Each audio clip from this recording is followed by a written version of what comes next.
Hello, and welcome to the podcast where friends discuss environmental policies from around the planet.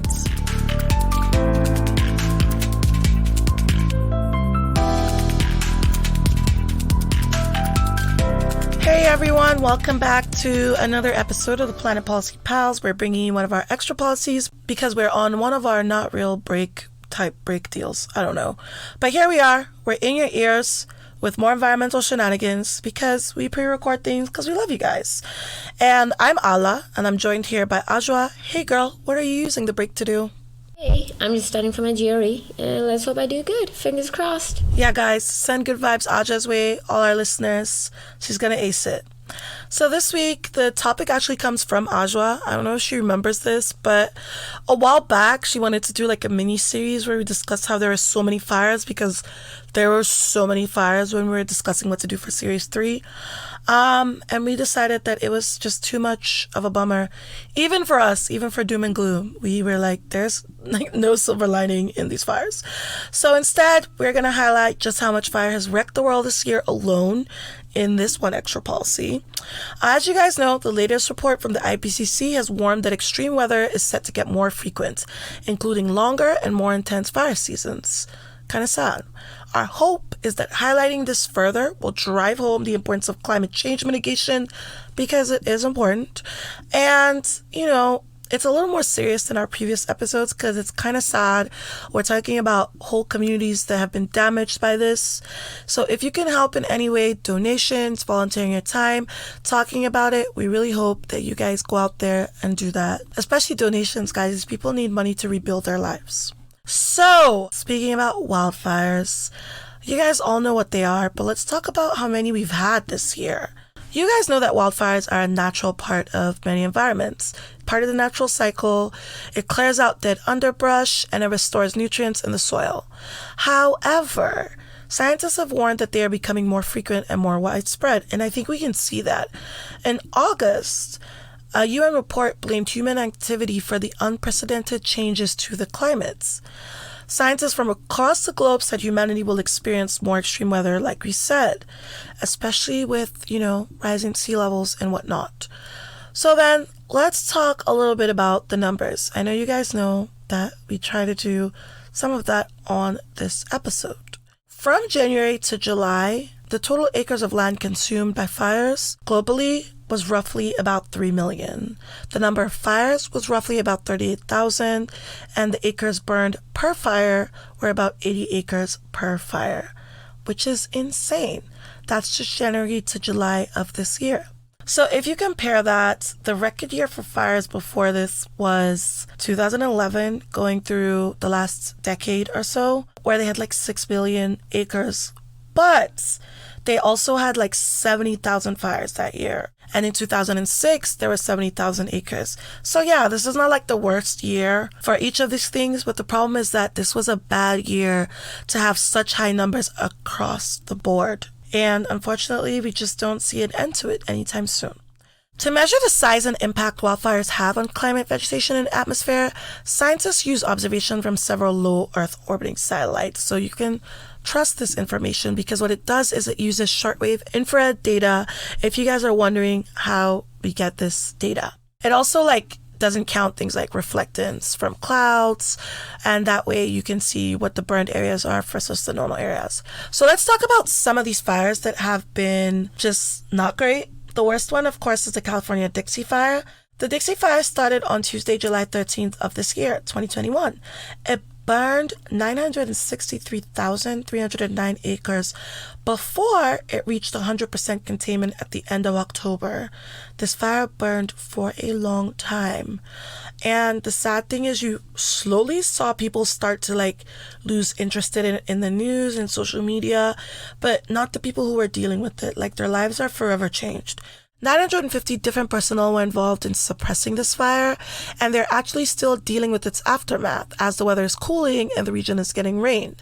Because the fire, now that you're getting rain, you're having potentials of things like mudslides. So that's what the scary issue is now. The fire started when a Douglas fir tree fell on an electric line. And in fact, a bunch of trees in that area are dealing with the fungal epidemic that's tied to the recent droughts, which is a whole other environmental problem. It's not looking great, guys. Anyway, this Dixie Fire, it led to the destruction of at least 1,300 structures and the death of one assistant fire engine operator who worked with the Lassen National Forest, and we need these people. The other sad thing about this is that now the region is expecting significant rainfall, like I said. So with so many burned areas and with the land shape changed and the contour of the land changed, that's why you might be getting these mudslides. But hopefully we don't see that, because this region can only take so much. These people have been through a lot. If you would like to help in this situation, please donate to the California Fire Fund or the United Way of Northern California. The fire stopped, like we said, but people still are going through this, and it's going to be a while before they're done putting their lives back together. So that's the fire that I wanted to highlight. Ajwa, were there any that you wanted to talk about? Of course, because there were so many of those this year. Yeah. As in the US, we've seen so many, as Ala just explained, about the Dixie Fire and a lot more others. In the European countries, especially around the Mediterranean Sea, we saw Greece, Turkey, Italy. We saw forced evacuations from residents as well as tourists from several of their usually what they call paradise-like holiday destinations.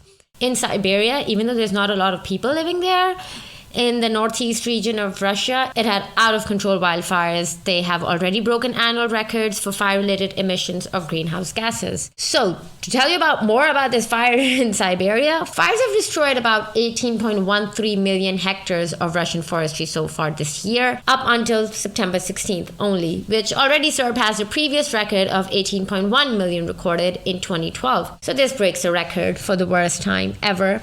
The wildfires in Siberia, by the way, are bigger than all the other world wildfires combined. They are burning boreal forest peatland, they are thawing permafrost, and the long-feared Arctic carbon bomb is actually exploding now. We see it. Fires are raging in this area, Yakutia in Siberia, which is on Russia's northwestern region of Karelia, across the central Volga region, and elsewhere. There's new fires that keep appearing in the north, in places where there were no fires last year and where it had not burned at all before. So new land is being burned. And the smoke from these fires was so extensive that researchers recorded, for the first time ever, smoke reaching as far as the North Pole. And of course, we know who to blame for this. Global climate change is responsible for the surge in forest fires in Russia in recent years. That's, of course, we already know, but scientists have confirmed that for us. So we've seen the temperatures have showed monthly averages more than 10 degrees Celsius above the average for the 29-year period from 1981 to 2010. In the Siberian Arctic, though, they're concerned about the tundra ecosystem to the north of the forest, and this would usually be too wet or too frozen to burn. But in the last 2 years, they've seen a lot of fires in this ecosystem, which suggests that things are definitely changing there. In the Pacific West, of course, we see a lot of this stuff burning. In Oregon, 8 fires have burned nearly 475,000 acres so far. And in a fire season that officials said was unlike anything they've seen before. The Bootleg fire is so large and generating so much energy and extreme heat that it's creating its own clouds and thunderstorms. So yeah, it has its own climate now. It's so interesting. A lot of these fires, we're starting to see the effects of climate change kind of mixed together.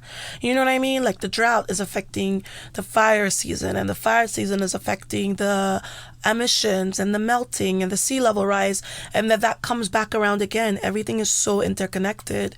That is why it's such an emergency. Yeah. In fact, speaking of emergency, the Canadian province of British Columbia, again on the Pacific West, they declared an emergency due to wildfires.